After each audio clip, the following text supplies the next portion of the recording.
Hello दोस्तों, हम आज आपके लिए लाए हैं नई कहानी।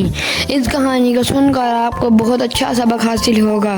चलें बढ़ते हैं हम अपनी कहानी की तरफ। बेटा, आप स्कूल में कब आए हो? छोटे कव्वे को क्लास में खड़ा करके सर उल्लू ने पूछा।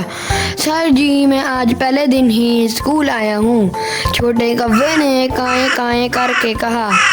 ओए बेसुरे, ये काएं काएं क्लासरूम में नहीं चलेगी। बी फाख्ता, जो हर तरफ अमन देखना चाहती थी, क्लासरूम में भी अमन देखने की ख्वाहिशमंद थी। फाख्ता बहन, मेरी फितरत है काएं काएं करना, छोटा कौवा नरमी से बोला। सर, ये काला कलोटा तो क्लासरूम का माहौल खराब कर रहा है। ये तो एक काला धब्बा है। गोरा चिट्टा कबूतर अपनी गोरी रंगत पर गरूर करते हुए बोला। इसे ये काएं काएं और काली रंगत खुदा ने दी है, सर उल्लू ने फाख्ता को समझाते हुए कहा। किसी के नेक आमाल को परखना चाहिए। देखिए ज़रा, ये छोटा कौवा दूसरे कौवों की निस्बत कितना अच्छा है।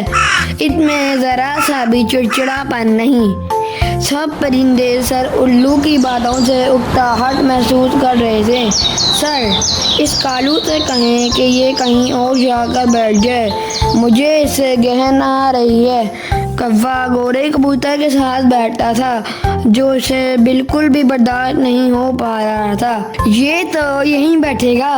तुम किसी और जगह पर बैठना चाहते हो तो शौक से बैठ जाओ, सर उल्लू कौवे की तरफदारी करते हुए बोले। कबूतर मुंह बसोर कर रह गया। वो इस जगह से नहीं उठ सकता था, क्योंकि ये उसकी पसंदीदा जगह थी और यहाँ लेक्चर भी सही तरीके से समझ आते थे। सो वो वहीं बैठा रहा और कौवे से गेंद खाता रहा। कौवा परिंदों की बातों के मुंह तोड़ जवाब इसलिए नहीं दे रहा था कि वो एक बहुत अच्छा कौवा था और परिंदों से उतरा कर बात करना इसकी आदत नहीं थी। सर उल्लू कौवे के अखलाक व किरदार से वाकिफ थे। उसकी तरफदारी करने की यही वजह थी। सभी तालिब इल्म को परिंदों को अपनी तरह अच्छा बना देगा। सर उल्लू इत्मीनान से सोचते हुए लेक्चर देने लगे। छोटा कौवा बाकायदगी से स्कूल आता और सभी से अच्छा बर्ताव रखता। मुश्किलात में उनके काम भी आता, जिसकी वजह से सभी उसे अच्छा जानने लगे।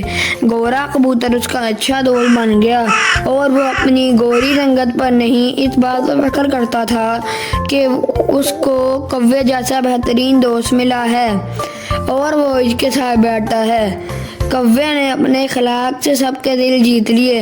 वाकई अच्छे हमारे हों तो रंगत की अहमियत नहीं।